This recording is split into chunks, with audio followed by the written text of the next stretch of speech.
Hello guys, I am Nikki और आप देख रहे हैं अपने YouTube channel IQ students point. Guys, जैसा कि आपको पता है कि हमारे YouTube channel IQ students point पर आपको आपके कोर्सेज़ के अकॉर्डिंग क्लासेस प्रोवाइड की जा रही हैं।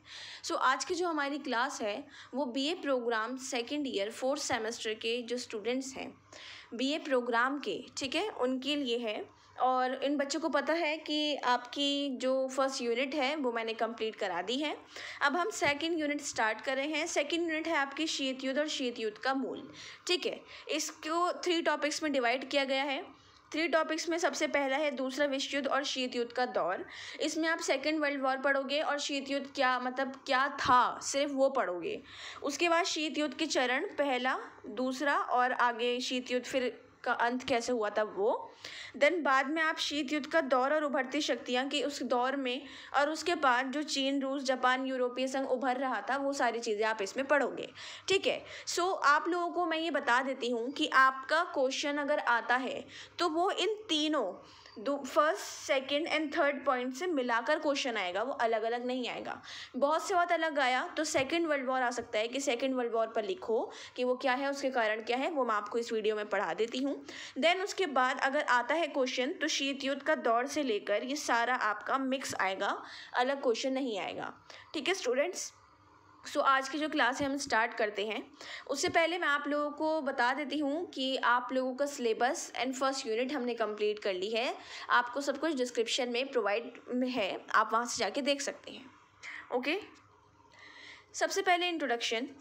देखो, 1 सितंबर 1939 को जर्मन ने पोलैंड पर आक्रमण कर दिया था और इसके साथ ही सेकेंड वर्ल्ड वॉर स्टार्ट हो गया था। फर्स्ट वर्ल्ड वॉर आप लोगों ने पढ़ रखा होगा, 12th में बहुत अच्छे से पढ़ा है, ठीक है ना। सो उसमें आपको सब अच्छे से पता है कि क्या हुआ था क्या नहीं हुआ था। उसके बाद सेकेंड वर्ल्ड वॉर के टाइम पे जर्मनी ने 1939 में पोलैंड पर आक्रमण कर दिया था और इसी को सेकेंड वर्ल्ड वॉर का नाम दे दिया गया था। मतलब जब उन्होंने आक्रमण किया तभी से युद्ध जारी हो चुका था।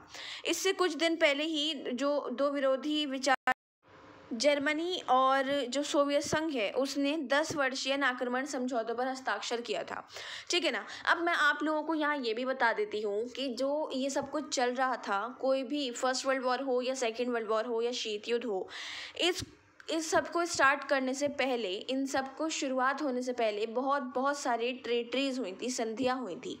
अब वो संधियाँ आप लोगों के सिलेबस में आपको नहीं पढ़ानी है, दैट्स वाई मैं आप लोगों को नहीं पढ़ाऊँगी।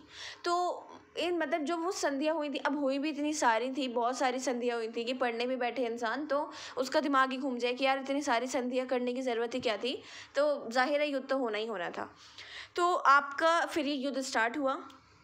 जो उनकी दो परस्पर विचारधाराओं के बीच में, जर्मन और सोवियत संघ के बीच में जो 10 वर्षीय अनाक्रमण समझौते हुए थे उस पर हस्ताक्षर हुए और इन समझौतों ने देशों, जो दोनों देश हैं उसके मध्य पोलैंड के विभाजन का मार्ग प्रशस्त कर दिया था, ठीक है। उसके साथ साथ रियलिटी में ये सिर्फ ब्रिटेन और सोवियत संघ में ही वार्ता चल रही थी, बल्कि जर्मन और ब्रिटेन के मध्य भी गुप्त वार्ताएँ चल रही थी। जो आपकी मतलब इस तरीके से वार्ताएँ, गुप्त वार्ताएँ वो होती हैं स्टूडेंट्स, जो बिना किसी देश के, इनफैक्ट उस देश के अंदर के लोगों को भी नहीं पता होती कि ये वाली जो संधियाँ हैं, ये वार्ताएं हैं, हुई हैं, ठीक है। उसके साथ साथ ये दोनों वार्ताएं ही असफल हो गई थी और जर्मन सोवियत समझौते ने एक समीकरण को जन्म दे दिया था जिससे पोलैंड पर आक्रमण करने का मार्ग खुल गया था।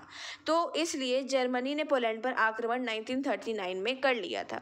अब उससे पहले आप ये देख सकते हैं कि जब ये सारे समझौतों की बात यहाँ चल रही है तो जाहिर है 39 में आक्रमण हुआ है, तो उससे पहले कितने पहले से ये सारे समझौते और ये सब चीज़ें चल रही होंगी, जो ये सारी चीज़ें अब देखी गई हैं, ठीक है। उसके बाद है युद्ध का आरंभ, द वॉर बिगिन, ओके। इसमें क्या बताया गया है, पोलैंड पर जर्मनी ने आक्रमण, जो पोलैंड पर जर्मनी आक्रमण है उसने युद्ध का बहुत मतलब एक तरीके से बढ़ावा दिया और मैमेल नामक जर्मन नगर को वर्साई की संधि ने जर्मन से पृथक कर दिया। वर्साई की संधि मैं आपको आगे पढ़ाऊंगी क्योंकि दूसरा विश्व युद्ध का सबसे बड़ा कारण वर्साई की संधि ही रहा है, ठीक है।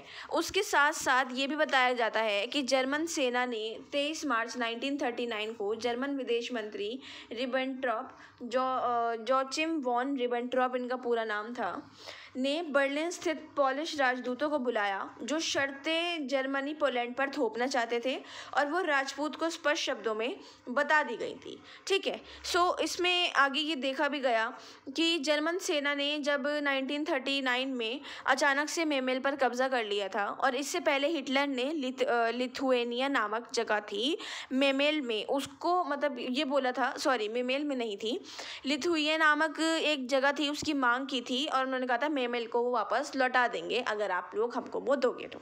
ठीक है, अब यहाँ पर मैं तो आपको बहुत ईजिली ये सारी चीज़ें पढ़ा रही हूँ, समझा रही हूँ, आप नॉर्मली लिखते जाओ, पढ़ते जाओगे, लेकिन इस बात को फील करके लिखोगे, पहचान के लिखोगे कि कितनी संधियाँ हुई, क्या हुआ, कैसे हुआ। अब यहाँ पर जब सोचो हिटलर ने इस जगह की मांग करी, जब बोला कि मेमेल वापस कर देंगे, तो कितने ज़्यादा सीन क्रिएट हुए होंगे, कितनी जानें गंवाई गई होंगी, कितने लोगों का युद्ध हुआ होगा, क्या हुआ होगा, ये सारी चीज़ें। ठीक है, उसके साथ साथ विदेश मंत्री ने मांग की थी कि डेजिंग के स्वतंत्र नगर को जो नाजीकरण कर दिया गया था वो जर्मनी से संप्रभुता के अधीन हो जाए, और पोलैंड के जो गलियारे हैं उनमें पूर्वी प्रशा को जर्मनी से जोड़ने के लिए एक राजमार्ग और रेल मार्ग दे दिया गया था। प्रशा, आप लोग मुझसे ये पूछेंगे मैम प्रशा क्या है? प्रशा उस टाइम जर्मनी को बोलते थे, जो आज के टाइम पे जर्मन बोला जाता है, प्रशा उस टाइम पे बोला जाता था। ठीक है, सो उसके साथ साथ इस व्यवहार का मतलब ये अर्थ निकाला गया कि गलियारे को मध्य से काटता हुआ एक पूर्व और पश्चिम गलियारा।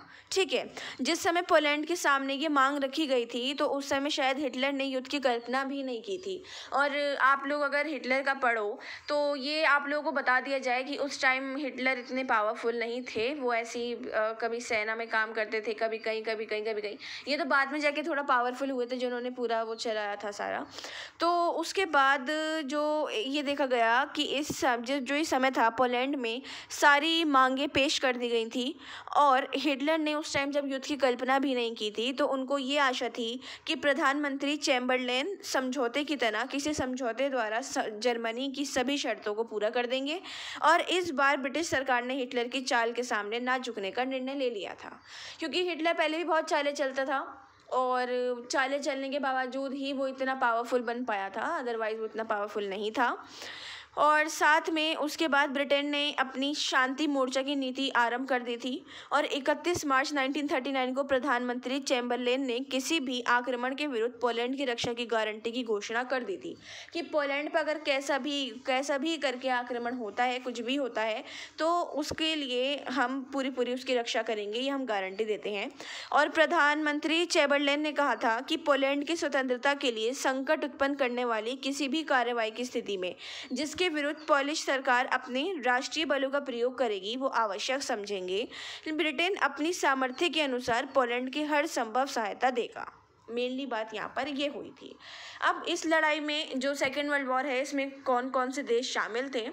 इस लड़ाई में एक और इंग्लैंड, जापान, अमेरिका, सोवियत संघ और फ्रांस आदि शामिल थे, और दूसरी ओर जर्मन, इटली और जापान आदि देश शामिल थे। ठीक है, यहाँ पर ये सारे देश आपस में, इधर दो जो पार्टीज बटी हुई थी, अलाइड पावर्स और सेंट्रल पावर्स, ये वो वाली पावर्स सारी पार्टीज हैं। ओके स्टूडेंट्स, अब बात आती है द्वितीय विश्व युद्ध के कारण। द्वितीय विश्व युद्ध के कारण बहुत सारे रहे हैं, लेकिन हम आपके सिलेबस के अकॉर्डिंग पढ़ाएंगे, जो आपको मेनली 12th से अब तक पढ़ाए जाते रहे हैं, और इन केस फ्यूचर तक आपको आगे पढ़ाए जाएंगे। सबसे पहले वर्साई की संधि। ठीक है, ये स्टूडेंट्स ट्रेटरी की स्पेलिंग मैंने यहाँ गलत लिख दी है, आप इसको सही कर लिएगा। ओके, TREAT होता है, TRRAT लिख दिया मैंने, TREATY। ओके, सो इस संधि में क्या था, मैंने आपको स्टार्टिंग में बताया था कि जो वो था सारी वर्साई की संधि, ये सारी संधि समझौतों पर हस्ताक्षर वगैरह वगैरह। तो वर्साई की संधि क्या है?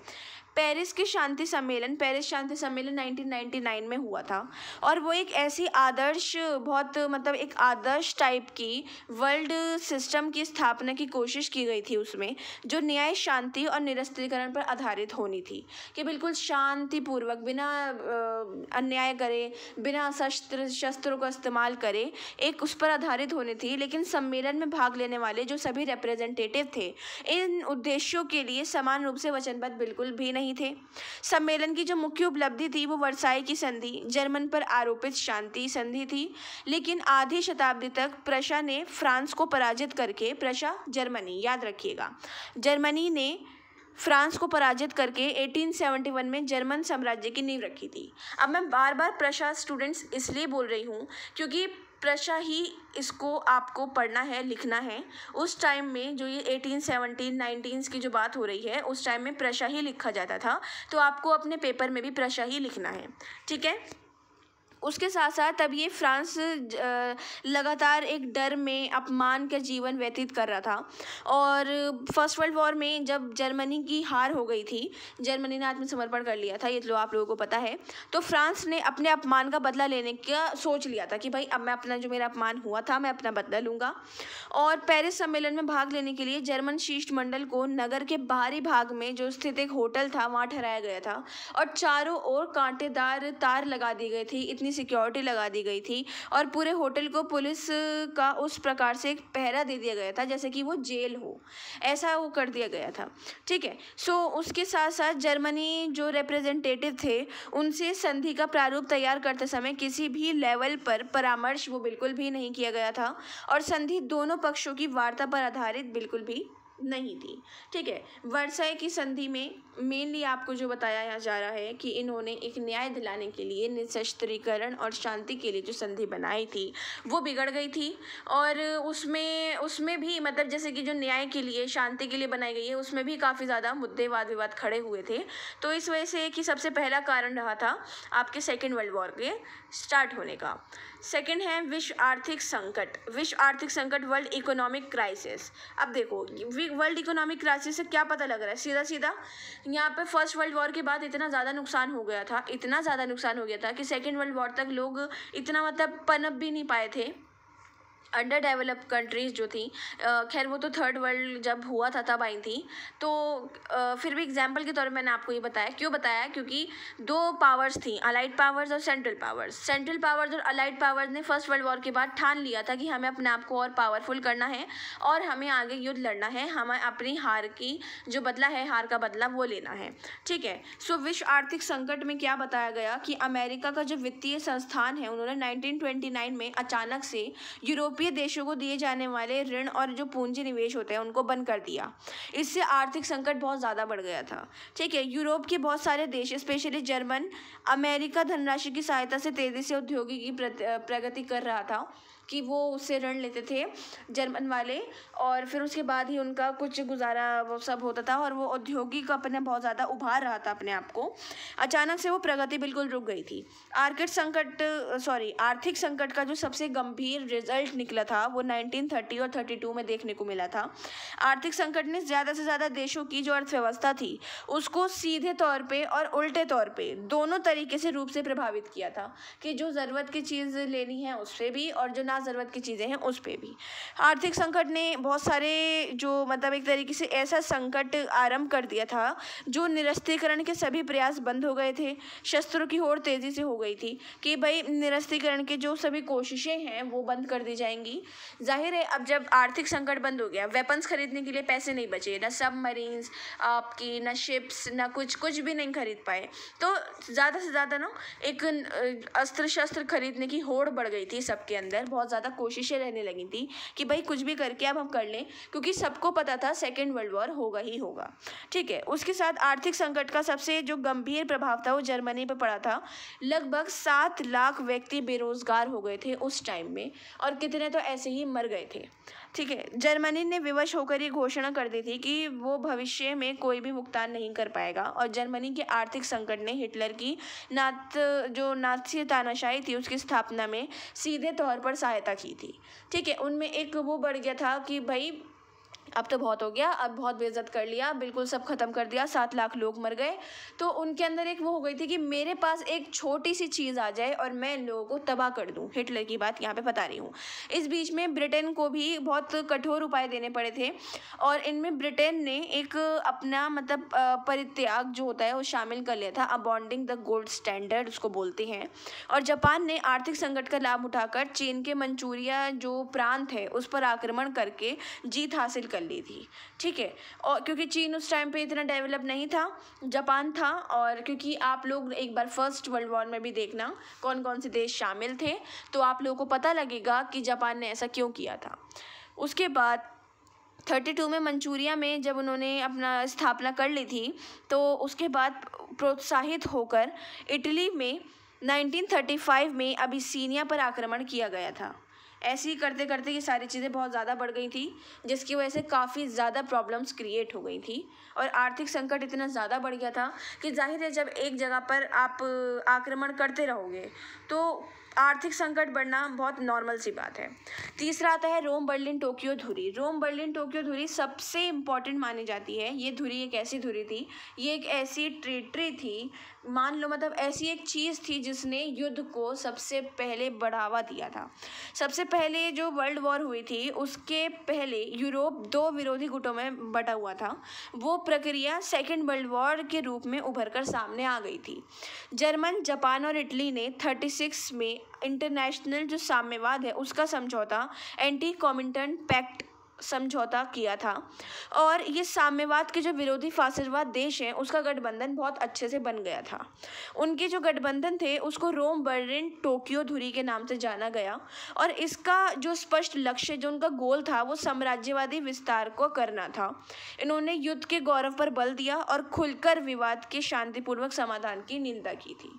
ठीक है, रोम बर्लिन टोक्यो धुरी जो है बहुत इंपॉर्टेंट मानी जाती है और ये क्वेश्चन आपका कॉम्पिटिटिव एग्जाम में भी आ जाता है स्टूडेंट्स कि जर्मन, जापान और इटली ने अंतर्राष्ट्रीय साम्यवाद के विरुद्ध समझौता संपन्न किया था। कौन से ईयर में किया था? 1936 में किया था।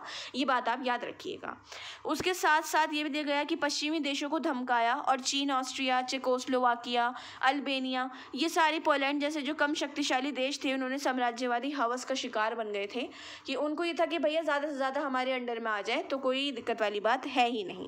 ठीक है, उनकी सैनिक कार्रवाई और उनके द्वारा जो आक्रमण किए गए थे उनके कोई भी दंड नहीं दिया गया था क्योंकि उस टाइम पे यूनाइटेड नेशन जैसी कोई चीज़ थी ही नहीं। फोर्थ है आपका United nation, failure of league of Nations. United nation को पहले लीग ऑफ नेशंस कहते थे।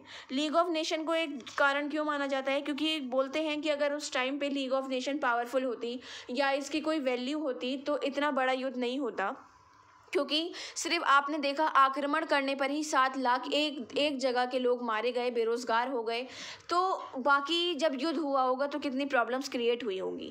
और आज की तारीख में अगर ऐसा कुछ होता है कहीं ना कहीं तो उसको यूएन संभालने के लिए बैठी है पूरी दुनिया में। तो इस वजह से बोला जाता है कि अगर उस टाइम पे लीग ऑफ नेशंस होती, यूनाइटेड नेशंस होती, तो इतना बड़ा वर्ल्ड वॉर के नाम से जो वॉर हुआ था ये नहीं होता। ठीक है ना। उसके साथ है आपका पोलैंड पर जर्मन का आक्रमण। पोलैंड पर जर्मन का आक्रमण सेकेंड वर्ल्ड वॉर का जो तत्कालीन कारण है वो पोलैंड के विरुद्ध सबसे पहले सितंबर लगी थी 1939 को। ठीक है, उसमें आक्रमण किया गया था और इससे सोवियत संघ ने ब्रिटेन और फ्रांस के साथ सैनिक संधि के जो सारे कोशिशें थी उसके विफल हो जाने पर हिटलर ने अगस्त में 1939 में ही एक स्टालिन के साथ 10 वर्षीय अनाक्रमण संधि करके उसे विश्व की एक मतलब एक चौंकाने वाली एक संधि बना दी थी। और ये बिल्कुल एक अप्रत्याशित घटना थी क्योंकि बहुत ऐसे वर्ष थे जिसमें नाज़ी जर्मन और सोवियत संघ के बीच में शत्रुतापूर्ण संबंध पाए गए थे। उन्होंने बोला यार ये ऐसे तो इनके संबंध बने हुए हैं, तो एकदम ये संधि हुई तो सबको एक आश्चर्य हुआ, एकदम शॉक हो गए सब कि यार ये क्या करा हिटलर ने एकदम, कि ये पोलैंड पर जर्मन ने आक्रमण कर लिया। ठीक है, अचानक पोलैंड को आपस में विभाजित करने का जो गोल था, उनका पर्पस था, वो दोनों देशों ने आक्रमण संधि कर ली थी और सोवियत संघ और जर्मनी ने एक दूसरे के विरुद्ध आक्रमण ना करने की वचनबद्धता व्यक्त कर दी थी। लेकिन जैसा जॉनसन एक फिलोसोफर है, उन्होंने बोला कि व्यवहार में तो ये सीधा साधा पोलैंड के विरुद्ध आक्रमण करने का समझौता था। मतलब मेनली उन्होंने यहाँ पे साफ अल्फाजों में बता दिया कि इन्होंने तो बेफालतू में समझौतों के जरिए इतना घुमाया था, सीधा मतलब इनका आक्रमण करने का ही था। ठीक है ना। अब जाहिर है हिटलर को अपने बदला लेना ही था तो उन्होंने पोलैंड पर आक्रमण कर दिया था पावरफुल होने के बाद। अब बात आती है आपके शीत युद्ध की उत्पत्ति की। देखो यहाँ है आपका शीत युद्ध की उत्पत्ति, कि शीत युद्ध उभरा कैसे था, क्या हुआ था, क्या नहीं हुआ था। शीत युद्ध शब्द का जो यूज़ है वो तनाव की स्थिति के लिए किया जाता है कि भाई तनाव बन गया है, इस स्थिति के लिए यूज़ किया जाता है, शीत युद्ध होने वाला है। ठीक है ना। ये जो कि 2 मित्र राष्ट्र अमेरिका सोवियत संघ के बीच में अचानक से डेवलप हो गई थी after second world war. Japan के जो आत्मसमर्पण करने के बाद 1945 में सेकेंड वर्ल्ड वॉर के सशस्त्र संघर्ष का भी अंत हो गया था और साथ में औपचारिक शांति भी काफ़ी समय तक हो गई थी। अब मैं आप लोगों को ये बताती हूँ कि ये जो है शीत युद्ध आरंभ कैसे हुआ था, क्या इसका मेन मकसद था जो ये इतना आरंभ हो गया था। देखो, मेनली आपको पता है सेकेंड वर्ल्ड वॉर 1945 में जर्मनी के आत्मसमर्पण पर ख़त्म हो गई थी। जापान के आत्मसमर्पण के साथ ख़त्म हो गई थी। जर्मनी के आत्मसमर्पण पर फर्स्ट वर्ल्ड वॉर ख़त्म हुआ था। जापान ने आत्मसमर्पण क्यों किया था? क्योंकि जो जापान था उसने बहुत बड़ी गलती करके 1941 में सोवियत संघ और अमेरिका दोनों को नुकसान पहुंचाया था। क्या करा था? जर्मनी ने जून 1941 में सोवियत संघ पर अचानक आक्रमण किया और दिसंबर 1941 में अपनी जो जापानी लड़ाकू विमानों, डियर यहाँ पे स्टूडेंट्स ये पानी लिख दिया है मैंने, ये जापानी है, आप इसको ठीक कर लीजिएगा। यहाँ पर ये बताया गया कि जर्मनी ने सबसे पहले 1941 में सोवियत संघ पर अचानक आक्रमण किया। सबसे बड़ी गलती पहले ये थी। और दूसरी गलती जो उनके जापानी लड़ाकू विमान थे उन्होंने उस पर मतलब एक तरीके से हर बार पर भारी वर्षा उन्होंने अपने जो उनके लड़ाकू विमान थे उसके द्वारा पर्ल हार्बर, ये अमेरिका में एक छोटा सा आइलैंड है स्टूडेंट्स, इस पर जापान ने अपने लड़ाकू विमान भेजे और वहाँ पर भी आक्रमण कर लिया कि भाई ये जगह तो मैं लूँगा। तो यहाँ पर स्टूडेंट्स मैं आपको एक और छोटी सी बात बता दूँ, ये द्वारा पर्ल हार्बर जगह का नाम है, ये हर बार पर एक्स्ट्रा लिख दिया गया है, आप इसको कट कर दिएगा। वहाँ पर भारी वर्षा के साथ ही इन दोनों ने परस्पर विरोधी विचारधाराओं वाले देशों में एक मित्रता हो गई थी कि जिसकी किसी की आशा नहीं थी। देखो, अब यहाँ पर क्या बात बताई जा रही है कि जब जर्मनी ने सबसे पहले सोवियत संघ पर आक्रमण किया, उसके बाद जापान के पर्ल हार्बर आइलैंड पे किया, तो इन दोनों में अमेरिका और सोवियत संघ में बहुत अच्छी मित्रता हो गई थी। और इस मित्रता में क्या हुआ था कि साम्यवादी सोवियत संघ और पूंजीवादी अमेरिका ने मित्रता के मतलब ऐसे बंधन बना लिए थे और उन्होंने बोला था कि फासिस्टवाद, तानाशाही मीन्स सीधा सीधा हिटलर को हटाना है, भगाना है कि भाई निकालो इसको। इन दोनों देशों ने क्या करा फिर? ब्रिटेन, चीन, फ्रांस और बहुत सारे मित्र राष्ट्रों के साथ मिलकर जो ये नाज़ी फासीवाद है इसको दूरी मतलब एक तरीके से इसको पराजित करने का फैसला कर लिया था कि भाई इसको ख़त्म करेंगे, बिल्कुल इसको निकाल दो। इस युद्ध में सेनाओं और शस्त्रों के साथ बहुत सहायता ली गई और बहुत सारी लड़ाई इतनी आरंभ हो गई थी कि बहुत मतलब इसका ये था कि हिटलर का हारना ही हारना कन्फर्म था। फिर भी ये बोला गया कि इस युद्ध में सेनाओं की सहायता के बिना एक अद्भुत लड़ाई स्टार्ट हो गई थी और इस अद्भुत मित्रता में तनाव में चेंजेस होकर एक विचित्र युद्ध की रूप धारणा कर ली थी। मतलब पता नहीं अचानक ऐसा क्या हुआ था कि जब इतना सब कुछ इनका इतना अच्छा संबंध बन गए थे सोवियत संघ के और अमेरिका के, उसके बावजूद भी इन लोगों में इतनी बुरी तरीके से एक वाद विवाद पैदा हो गया था कि एक विचारधारा वाली लड़ाई बन गई थी। और 1945 के मध्य तक कि किसी ने ये नहीं सोचा था कि शत्रुओं को पराजित करते ही पूर्व और पश्चिम की जो मित्रता है वो इस तरीके से बिखर जाएगी। उसके जो उन्होंने सोचा था वो उनका कंफर्म हुआ, लेकिन वो कंफर्म होने के साथ साथ जो दोनों के संबंध थे, दोनों की मित्रता थी वो बिल्कुल समाप्त हो गई। और धुरी राष्ट्रों की जो शत्रुता थी उसने मित्र राष्ट्रों को जोड़कर रखा हुआ था और धुरी राष्ट्र के धराशायी होते ही वो मित्रता भी समाप्त हो गई और शीत युद्ध आरंभ हो गया। यह है आपके शीत युद्ध की उत्पत्ति कि शीत युद्ध आया कैसे था। ठीक है, आप लोगों को मैं बता दूं, ये बहुत बहुत कम बच्चों को पता होता है कि हिरोशिमा नागासाकी पे अमेरिका ने बम क्यों फेंका था।